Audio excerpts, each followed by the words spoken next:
ரோமர்கள் நிருபம் 11ஆம் அதிகாரம் 8வது வசனம், கனநித்திரையின் ஆவியையும் காணாதிருக்கிற கண்களையும் கேளாதிருக்கிற காதுகளையும் தேவன் அவர்களுக்கு கொடுத்தார் என்று எழுதியிருக்கிறபடி ஆயிற்று அப்படின்னு.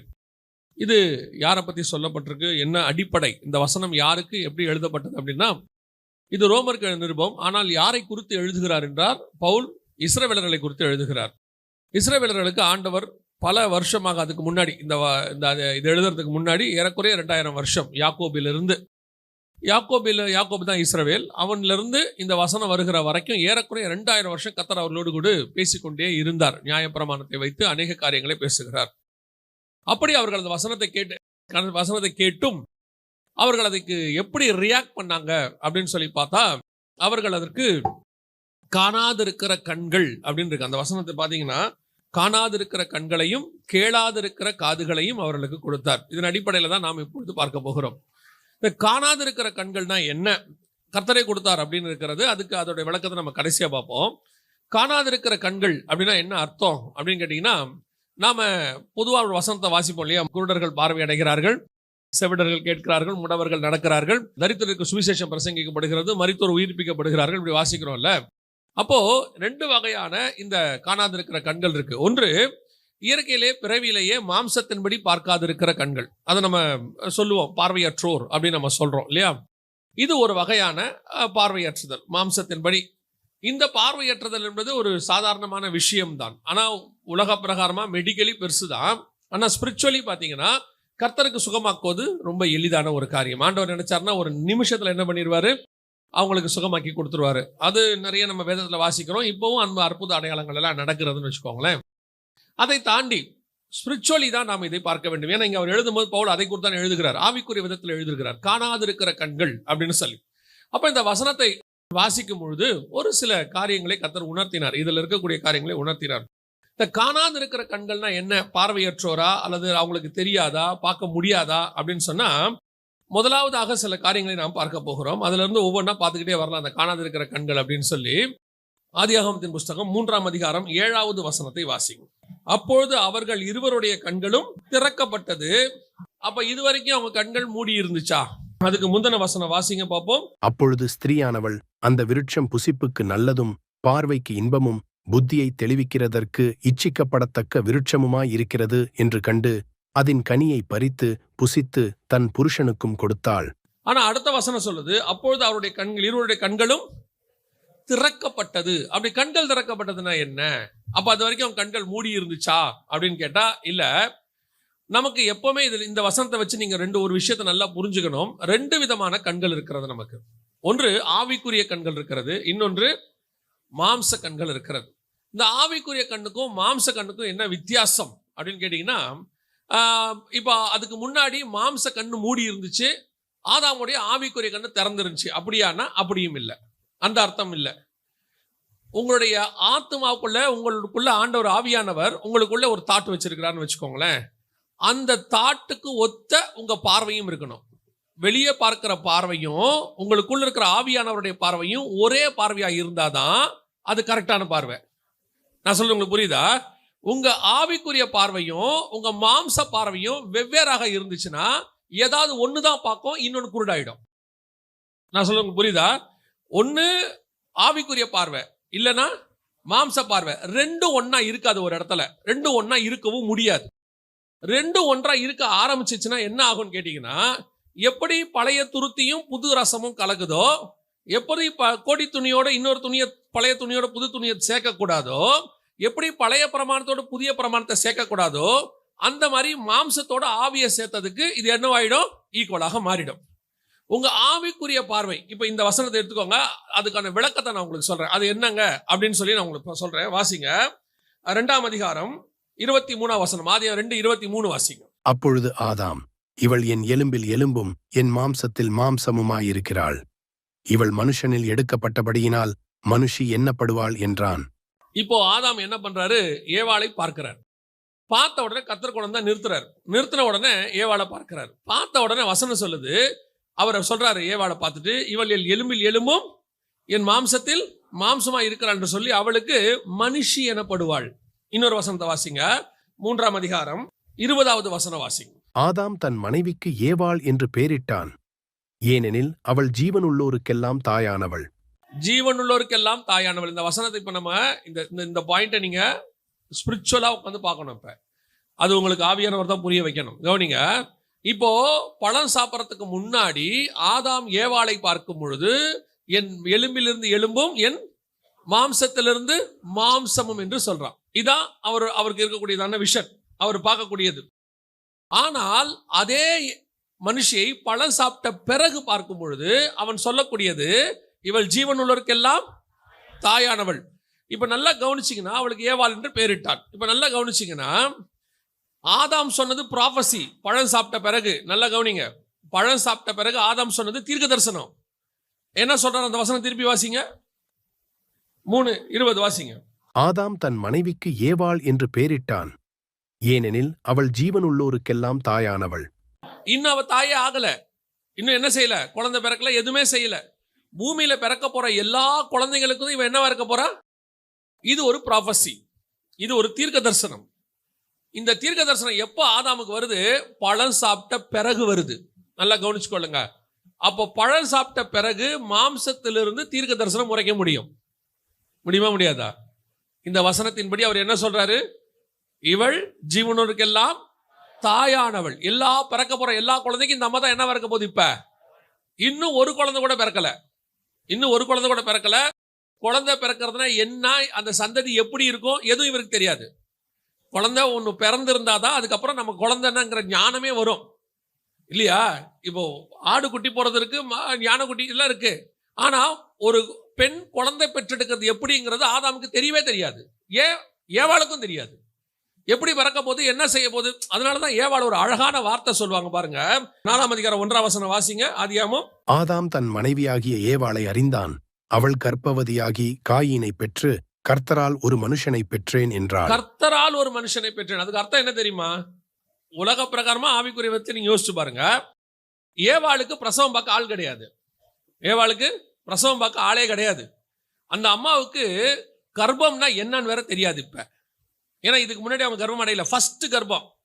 இப்போ பிரெக்னென்ட் ஆகுறவங்களே எடுத்துக்கிட்டீங்கன்னா, முதல் குழந்தை பிறக்கும் போது பாத்தீங்கன்னா சொல்லுவாங்க நம்ம ஊர்லலாம், அது தலைப்பிரசவங்கிறது உயிர் போய் உயிர் வருங்க அப்படிதானே சொல்லுவாங்க. அது ரொம்ப ரொம்ப கஷ்டம் அப்படிம்பாங்க. இப்போ அந்த பெண்ணுக்கு, இப்போ பிரெக்னென்ட் ஆகிற பெண்ணுக்கு அம்மா இருப்பாங்க, பாட்டி இருப்பாங்க, ஏற்கனவே குழந்தை பெற்றவங்க கொஞ்சம் பேர் கூட இருப்பாங்க. எல்லாருக்கும் அந்த எக்ஸ்பீரியன்ஸ் இருக்கும். அவங்க இந்த பிள்ளைக்கு கம்ஃபர்ட் பண்ணுவாங்க. திடீர்னு பாத்தீங்கன்னா இந்த குழந்தை இருக்கிறவங்களுக்கு காலெல்லாம் வீங்க தொடங்கிடும். சில நேரத்தில் நீர் கோத்துக்கும் காலில். சில நேரத்தில் பார்த்தீங்கன்னா அடி வயிற்றுல சூட்டு வலி ஒன்று வரும். அந்த நேரத்தில் என்ன செய்யணும்னு தெரியாது. பல நேரத்தில் வாமிட் வரும். இதெல்லாம் நடக்கும்ல. இதெல்லாம் இந்த மாதிரி கர்ப்பமானா நடக்கும் ஒரு சிம்டம் அப்படின்னு சொல்லி கொடுக்கறதுக்கு கூட யார் இருக்கா? ஆள் இருக்கு. ஏவாளுக்கு யார் இருந்தா? ஏவாளுக்கு தெரியவே தெரியாது. திடீர்னு வயிறு வீங்கிக்கிட்டே போகுது. குழந்தை பிறக்கணும்னா வயிறு வீங்கணும் அந்த அம்மாக்கு எப்படி தெரியும் இல்லையா? இப்ப இந்த அம்மா நினைக்கலாம்ல, என்ன நினைக்கலாம்? நான் தான் முதல்ல பழம் சாப்பிட்டேன், நான் சாப்பிட்டு தான் கொடுத்தேன், இந்த ஆள் என்னதான் சொன்னாரு, ஸ்திரீயானவள் என்னை வஞ்சித்தாள், நீர் கொடுத்த ஸ்திரீயானவள் தான் புசி கொடுத்தாள்னு சொல்லிட்டாரு.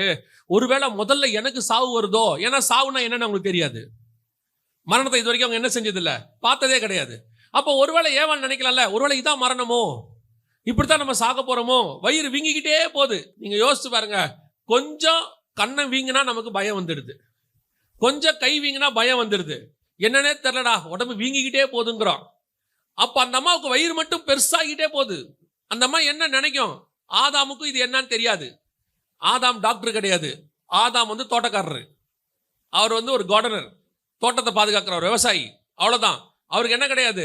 இந்த மெடிக்கல் ஞானம் கிடையாது. இப்ப எப்படி ஏவாளுக்கு இந்த பிரசவத்தை முடிஞ்சு அதையும் தாண்டி ரெண்டாவது பிள்ளை பிறக்க போது அந்த பிள்ளையை யார் வெளியே எடுக்கிறது?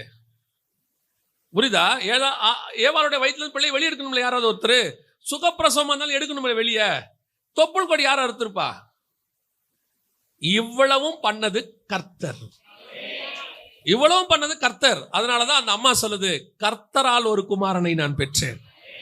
நம்ம சொல்றோம்ல, ஒரு தாய் தன் பிள்ளையை தேற்றுவது போல, தாய் என்ன சொல்றது, ஒரு தாய் ஆறுதல் சொல்வது போல சொல்றோம்ல, ஒரு தாய் தேற்றுவது போல உன் தேவன் தேற்றுவாருன்னு.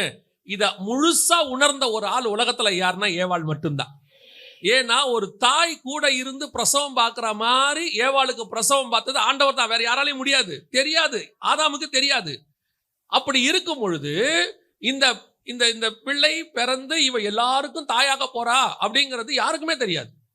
ஆனா ஆதாம் ஒரு ப்ராஃபசி சொல்றாரு, ஜீவன் உள்ளவருக்கு எல்லாம் என்ன இருக்க போறா? தாயாக போறா. பழம் சாப்பிட்ட பிறகு, கண் திறக்கப்பட்ட பிறகு இது நடக்குது. ஆனால் இந்த கண் திறத்தல் இதைத்தான் நம்ம எல்லாமே பெருசா பேசிட்டு இருக்கிறோம். இன்னைக்கு தீர்க்க தரிசனம் சொல்லுவதை நம்ம பெருசா சொல்றோம். பிள்ளையாம் வந்து சொல்றாரு, கண் திறக்கப்பட்டவன் சொல்லுகிறதாவது அப்படின்னு சொல்லி. அப்ப எந்த கண்ணை பத்தி பேசுறாரு? பிள்ளையாம் வரும்பொழுது பாலாக்க பாக்குறாரு, ஒவ்வொரு இஸ்ரவேலுடைய ஒவ்வொரு கூடாரத்தையா பாக்குறாரு, பாளையத்தை ஒவ்வொரு பகுதியா பாக்குறாரு, எல்லாத்தையும் பார்த்த பிறகு சொல்றாரு கண் திறக்கப்பட்டவன் சொல்லுகிறதாவது. அப்போ இந்த கண் திறத்தல் என்பது நீங்கள் இப்ப பார்க்கிறது அல்ல, இப்ப பார்த்து சொல்ற தீர்க்க தரிசனம் அல்ல, இன்னொரு கண் உங்களுக்குள் திறக்கப்பட வேண்டி இருக்கிறது. புரியுதா? இப்போ நான் திருப்பி சொல்றேன், தீர்க்க தரிசனத்தை நான் குறை சொல்லுகிறது இல்லை, அது ஒரு வரம் ஆண்டவர் கொடுத்திருக்கிறார். அது வந்து தேவை, பக்தி விருத்திக்கு ஏதுவாய் தேவை. சபையின் பக்தி விருத்திக்கு ஏதுவாக ஆண்டவர் என்ன பண்ணியிருக்கிறாரு? தீர்க்க தரிசனம். ஆனா இந்த தீர்க்க தரிசனம் தான் உச்சமா நம்ம நினைக்கிறோம். ஒரு ப்ராஃபசி சொல்லியாச்சு, எதிர்காலத்தை பத்தி ஒருத்தர் சொல்லிட்டாரு, அது தனிப்பட்ட முறையிலையோ தேசத்தை பத்தியோ ஆவிக்குரிய வாழ்க்கையோ எதை பத்தியோ சொல்லிட்டாரு அப்படின்னு உடனே நாம அந்த தீர்க்க தரிசனத்துடைய உச்சத்துக்கு போயிடுறோம். இது நல்லது இல்லைன்னு சொல்லல, இதை தாண்டி உங்கள் கண் திறக்கப்பட வேண்டி இருக்கிறது. அந்த கண் தான் என்ன தெரியுமா? பழம் சாப்பிட்றதுக்கு முன்னாடி ஆதாமுக்கு ஒரு கண்ணு திறந்துச்சு இல்ல, பழம் சாப்பிட்றதுக்கு முன்னாடி ஒரு கண்ணு இருந்துச்சு இல்ல, அந்த கண்ணு திறக்கணும். அந்த கண்ணு திறந்தாதான் உங்களுக்கு என்ன தெரியும் தெரியுமா? இப்போ ஏவாள் வந்து பிள்ளை பெற்று தாயாவாள் அப்படிங்கிறது ப்ராஃபசி, தீர்க்க தரிசனம். ஆனா அந்த கண்ணு திறந்தாதான் இவள் என் எலும்பில் எலும்பும் என் மாம்சத்தில் மாம்சம், கிரியேஷன், காட்ஸ் பிளான் தெரியும் உங்களுக்கு. ப்ராஃபசி தீர்க்க தரிசனம் வேறு, தேவ திட்டம் வேறு. கர்த்தர் தம்முடைய திட்டத்தை தீர்க்கதரிசி வழியாய் வெளிப்படுத்துவார், அது வேற. ஆனா நீ பார்க்கும் போது உன்னை பத்தின திட்டம் தெரியணும். நீ யாரு, உனக்குடைய காரியம் என்ன, அது தெரியணும்.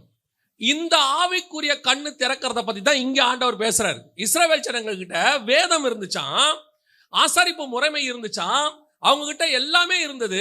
தேவ ஆராதனைகள், வாக்கு தத்தங்கள், நம்முடைய மூத்த சகோதரர்கள் இஸ்ரவேலுக்கு உரியதே எல்லாம் இருந்துச்சு. ஆனா அவங்ககிட்ட என்ன இல்ல, இதோடைய திட்டம் என்ன, இதுக்கு பின்னாடி இருக்கிற காட்ஸ் பிளான் என்ன, ஏன் இப்படி நடக்குது அப்படிங்கிறது அவனுக்கு தெரியாதான். ஆண்டவர் சொல்றாரு, வேத வாக்கியங்களை ஆராய்ந்து பாருங்கள், அவைகள் என்னை குறித்து சாட்சி கொடுக்கிறது. இப்போ மோசே வழியா எழுதி கொடுத்துட்டார், 5 ஆகமத்தை எல்லாம் எழுதி கொடுத்தாச்சு. இப்ப இஸ்ரவேல் ஜனங்களுக்கு அது எப்படி இருக்குன்னு கேட்டீங்கன்னா, வெறும் வேதமா தான் இருக்குது.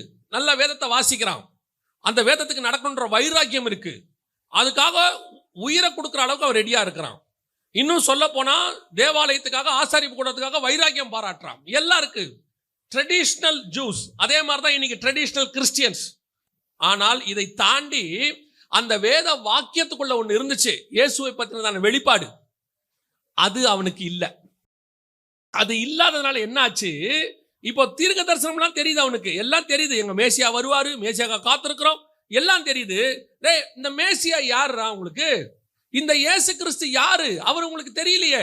பஸ்கா ஆட்டுக்குட்டிக்கு பின்னாடி இருக்கிற இயேசு தெரியலையே. உன் பண்டிகைக்கு பின்னாடி இருக்கிற தேவ திட்டம் தெரியலையே. இந்த ஆசாரிப்பு கூடாரத்தினுடைய திரைச்சிலைனா என்ன, இந்த 7 கிளை உள்ள பொன் குத்து விளக்குனா என்ன, இதை பத்தின எதுவுமே உனக்கு தெரியலையே. உனக்கு என்ன தெரியுது? நான் கரெக்டா ஃபாலோ பண்ணணும்னு தெரியுது, நான் கரெக்டா சுத்தமா இருக்கணும்னு தெரியுது, பழுதற்ற ஆட்டுக்குட்டியை கொடுக்கணும்னு தெரியுது, சிவப்பு கிடாரியை கொடுக்கணும்னு தெரியுது, பிரதான ஆசாரியன் இப்படித்தான் இருக்கணும்னு தெரியுது, அவன் ஆரோன் வம்சத்துல இருக்கணும், அவன் வந்துட்டு லேவி கோத்திரமா இருக்கணும், எல்லாம் ஓகே தான்ப்பா. ஆனால் தெரிஞ்சு கொள்ள வேண்டிய மெய்யான கண்ணு உனக்கு ஓப்பன் ஆகல. இதெல்லாம் இருக்கு. ஆனா பெர்ஃபெக்ட்டா சர்ச்சுக்கு வரணும், ஃபாலோ பண்றவங்க இருக்கிறாங்க, கரெக்டா தசமாம் காணிக்க கொடுக்குறவங்க இருக்கிறாங்க, இன்னும் சொல்ல போனா கரெக்டா எல்லாம் செய்யறவங்களா இருக்காங்க, நல்ல பேர் வாங்கிடுவாங்க. அந்த பிரதர் பர்ஃபெக்ட், அந்த சிஸ்டர் பர்ஃபெக்ட். நீ வெளியே வாங்குற இந்த சாட்சி நல்லது இல்லைன்னு சொல்லல, இது அல்ல, இதையும் தாண்டி இன்னும் ஒன்று இருக்கிறது. நீ தெரிந்து கொள்ள வேண்டிய, திறக்கப்பட வேண்டிய கண்ணு ஒன்று நமக்கு இருக்குது. அந்த கண்ணு திறக்காம உங்களுக்கு ஒண்ணுமே கிடைக்காது. நான் சொல்றது புரியுதா? அந்த கண்ணு திறக்காம உனக்கு தெரியாது உன் டெஸ்டினேஷன் எப்படி இருக்குன்னு யோசிச்சு பாருங்க. உங்களுக்கு நான் ஒரு உதாரணத்துக்கு சொல்றேன். இப்ப இங்கிருந்து புறப்படுறீங்க, இங்கிருந்து புறப்படும் பொழுது மதுரை போகணும்னு தெரியுது, மதுரைக்கு ரூட் தெரியுது, எல்லாம் தெரியுது. ஒருத்தன் கேட்குறான், ஏன் மதுரைக்கு போற? நான் மதுரைக்கு போனோம், எப்படி போவேன்? அவன் சொல்லிடுவான், நான் இங்க இருந்து அப்படியே விழுப்புரம் போய் திருச்சி போய் நான் மதுரை போயிருவேன். ஓகே, எவ்வளவு நேரத்துல போவேன்? அது ஒரு 7-8 மணி நேரம் ஆயிடுங்க. ஓ சமங்க. போற வழியில அங்க விழுப்புரத்துல ஒரு ஸ்டாப் போட்டு போங்க, உளுந்தூர்பேட்டில் ஒரு ஸ்டாப், எல்லாம் தெரியுது, சூப்பர் பக்கா. ஏன் மதுரைக்கு போற? தெரியலையே. ஏண்டா மதுரை தெரியுது, வழி தெரியுது, வழியில் இருக்கிற எல்லாம் தெரியுது, ஏன் போற? இப்போ முக்கியம் வழி தெரியறதா ஏன் போறேங்கிறதா? why I am, நான் ஏன் போகிறேன்? அது தெரியாம நீ போனீனா எவ்வளவு டயத்துக்கு போனாலும் சரி, ஆக்சிடென்ட் இல்லாம போனாலும் சரி, அல்லது பர்ஃபெக்டா போனாலும் சரி, ரூல்ஸ் அண்ட் ரெகுலேஷன்ஸ் ஃபாலோ பண்ணாலும் சரி, யோசிச்சு பாருங்க. இப்படித்தான் நம்ம அத்தனை பேரும் ஆவிக்குரிய வாழ்க்கை வாழ்ந்து கொண்டிருக்கிறோம். நமக்கு ஒரு நீதி, நமக்கு ஒரு சுயநீதி, நமக்கிட்ட இருக்கக்கூடிய பெர்ஃபெக்ஷன். நான் நல்ல போராட்டத்தை போராடினேன், ஓட்டத்தை முடித்தேன். ஏன் தெரியாதே அப்படின்னு பவுல் சொல்லி இருந்தார்னா அந்த ஓட்டம் நிறைவா இருக்காது. நல்ல போராட்டத்தை போராடினேன், ஓட்டத்தை முடித்தேன், அப்புறம் விசுவாசத்தை காத்துக்கொண்டேன். இது முதல் கொண்டு எனக்கு அந்த ஜீவகிரீடம், அந்த டெஸ்டினேஷன் என்னன்னு உனக்கு தெரியணும். அதுதான் ஆதாமுக்கு கண்ணு திறக்கிறதுக்கு முன்னாடி கண்ணு திறக்கிறதுக்கு பின்னாடி உள்ள வித்தியாசம். ஆதாமுக்கு தெரியுது, இந்த அம்மா ஜீவனுள்ள இருக்கலாம், தாய், எல்லா குழந்தையும் பிறக்கும், இந்த அம்மா கூட பூமியே நிரம்பும், எல்லாம் தெரியும். ஏன்? எதுக்கு? அந்த பார்வை எப்ப இருந்துச்சு அவனுக்கு தெரியுமா? அந்த பழம் சாப்பிட்றதுக்கு முன்னாடி இருந்துச்சு. இவள் என் எலும்பில் எலும்பும் என் மாம்சத்தில் மாம்சம். இந்த மாம்சங்கிறதுனா எலும்புங்கிறதுனா என்ன? இந்த கிரியேஷனுக்கு பின்னாடி என்ன இருக்கு? எலும்புங்கிறது மனவாட்டி, மாம்சங்கிறது மனவாளன். இந்த கான்செப்ட் அவனுக்கு தெரியுது. அதனாலதான் அவன் அவளை பொண்ணா பார்க்காம கிரியேஷனா பார்க்கறான். அந்த மாடல் ஏன் உருவாக்கப்பட்டா, எப்படி உருவாக்கப்பட்டா? இந்த வெளிப்பாடு உள்ளதுதான் உன் ஆவிக்குரிய வாழ்க்கை. இது இருக்கா? நாம எதுல சாட்டிஸ்ஃபை ஆகிட்டே இருக்கும் தெரியுமா? அவனுக்கு நான் பரவாயில்ல, அந்த சர்ச்சுக்கு நான் பரவாயில்ல, அந்த ஊழியக்காரனுக்கு நான் பரவாயில்ல, அதுல என்ன திருப்தி இருக்குது? அவன் 60 எடுத்தா, நான் 70 எடுத்துட்டேன். ஏன் எடுத்த? இந்த என்ன பண்ண போறங்கிற கொஸ்டின் ஒன்று இருக்குல்ல, நீ தெரியலன்னு சொல்லிட்டே லைஃப்ல. என்ன பண்ண போற? தெரியாது. ஆனா ஆண்டவர் சொல்றாரு, உனக்கு ஒரு டெஸ்டினேஷன் நான் வச்சிருக்கிறேன், திட்டத்தை கர்த்தர் வச்சிருக்கிறாரு. திட்டம் இல்லாமல் நீ இந்த பூமிக்குள்ள கொண்டு வரப்படவே இல்லை. இங்க இருக்கிற ஒவ்வொருத்தரும் ஒரு திட்டத்தோடு தான் கொண்டு வரப்பட்டீர்கள். Each and everybody. நீங்க ஆசாரிப்பு கூடாரத்துக்கு போங்க, ஆசாரிப்பு கூடாரத்துல கர்த்தர் சும்மா இருக்கட்டும் ஒண்ணு வைக்கவே இல்லை. ஆசாரிப்பு கூடாரத்துக்குள்ள போயிட்டீங்கன்னா 7 கிளை உள்ள பொன்குத்து விளக்கு, மேஜை, அப்பம், திரைச்சீலை, 11 திரைச்சீலை, அதுக்கு மேல மூடு திரை, அதுக்கு மேல 11 ஆடு திரைகளால் போட்டு தோல் நல்ல மூடு, எல்லாம் சொல்றாரு இல்ல. அத்தனைக்கு பின்னாடி கர்த்தருக்கு என்ன இருக்குது? ஒரு திட்டம் இருக்கு. அதுக்கு பின்னாடி ஆவிக்குரிய அர்த்தம் இருக்கு. இப்போ நீங்க ஏன் சர்ச்சுக்கு வந்திருக்கிறீங்க? சர்ச்சுக்குள்ள எதுக்கு உட்கார வச்சிருக்கிறாரு? இப்போ நீங்க என்ன சொல்லுவீங்க? ஆண்டவர் என்னை ரட்சித்தார். ஓகே. ஏன் சர்ச்சுக்கு வந்தீங்க? ஆண்டவர் என் பாவத்தை மன்னித்தார். ஓகே. சர்ச்சுக்கு ஏன் வந்தீங்க? என்னங்க சொல்றீங்க? ரட்சிக்கப்பட்டவங்க சர்ச்சுக்கு தானே வரணும். வந்து என்ன பண்ணுவீங்க? ஒரு நாள் பரலோகத்துக்கு போவோம். அப்பனா நீங்க ஏன் ரட்சிக்கப்பட்ட உடனே போல? ரட்சிக்கப்பட்ட உடனே உங்களை அப்பதான் நம்ம ரத்தத்துல கழுவப்பட்டு சுத்தமா இருக்கும். அந்த நிமிஷம் கூட்டு போயிட்டாருன்னா பர்ஃபெக்ட் ஆயிடுவான். ஏன் கூட்டு போகாம வச்சாரு? அப்ப வச்சதுக்கு ஒரு நோக்கம் இருக்கணும்ல. ஆசாரிப்பு கூடாரத்துக்குள்ள ஒரு பாத்திரத்தை வச்சது கர்த்தருக்கு ஒரு திட்டம் இருக்கணும்ல. அப்போ நீங்க ஏன் இந்த ஆலயத்துக்குள் இருக்கிறீர்கள்? உங்களுக்கு பின்னால் இருக்கிற தேவ திட்டம் என்ன? அதை தெரிஞ்சுக்காம இருக்கிற வரைக்கும் ஆவிக்குரிய கண்ணு குருடுதான். அந்த அந்த அந்த காரியத்தை புரிஞ்சுக்கணும். நீங்களா புரிஞ்சுக்கிறது வேற. புரியுதா? எல்லாரும் விடுதலையானாங்க. 6 லட்சம் பேர் 6 லட்சம் பேர் விடுதலையானா. எகிப்துல இருந்து விடுதலையான அத்தனை பேருக்கும் காட்ஸ் பிளான் இருந்துச்சு. ஒருத்தன் கூட சும்மா கிடையாது, அத்தனை பேருக்கு இருந்துச்சு. ஆனா அந்த பிளானை தெரிஞ்சுக்கிட்டவன் 2 பேர் தான். யாரு? யோசுவாவும் காலேபு. 2 பேர் தான் உள்ள போனான். மத்த யாருக்குமே அந்த பிளான் தெரியவே இல்லை. அவனை பொறுத்த வரைக்கும் என்ன? எங்களை கானானுக்கு கூட்டு போறாரு, அவ்வளவுதான். கானானுக்கு கூட்டிட்டு போகணும்னா 2 நாள்ல கூட்டு போயிருப்பாரு. ஏன்னா முதல்ல போகும்போது 2 நாள்ல போயிட்டு வந்துடுற தூரம் தான், டிஸ்டன்ஸ் தான் அது. அப்புறம் ஏன் உன்னை 40 வருஷம் சுத்தணும்? ஏன் உன்னை வனாந்தரத்தின் வழியா நடத்தணும்? ஒவ்வொன்றதுக்கு பின்னாடி காட்ஸ் பிளான் இருந்துச்சு. முதல் தடவை மோசே எகிப்துல இருந்து மீதியான் தேசத்துக்கு போகும்பொழுது செங்கடல் அவர் கிராஸ் பண்ணி எல்லாம் போகவே இல்லை. ஆனா இஸ்ரவேலுக்கு போகும்போது வனாந்தரத்தின் வழியை போங்கிறாரு. அப்ப ஏங்க வனாந்தரத்தின் வழியா போனோம்? நம்மளை கேட்டா என்ன சொல்லுவோம்? அது செங்கடல் பிளக்கும், பார்வோனை சாகடிப்பார். அது நார்மல் கண்ணு. ஆவிக்குரிய கண்ணு என்ன சொல்லும் தெரியுமா? செங்கடல் பிளப்பது என்பது ஞானசானத்துக்கு அடையாளமா இருக்கிறது. 1 கொரிந்தியர் 10. ஞானஸ்தானத்துக்கு அடையாளமா இருக்கிறது. அங்க தலைப்பிள்ளை சாகிறது, பிசாசு தலை நசுக்கப்படுவதுக்கு அடையாளமா இருக்கு.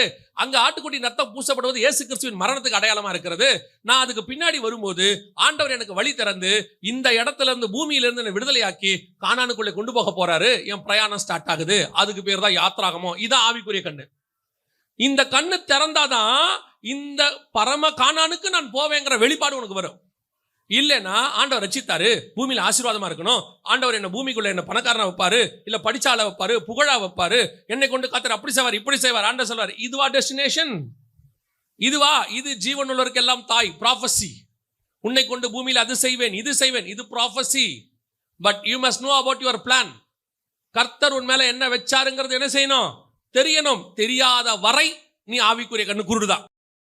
அப்போ நான் தெரிஞ்சுக்கிட்டேங்க. என்ன தெரிஞ்சுக்கிட்டீங்க?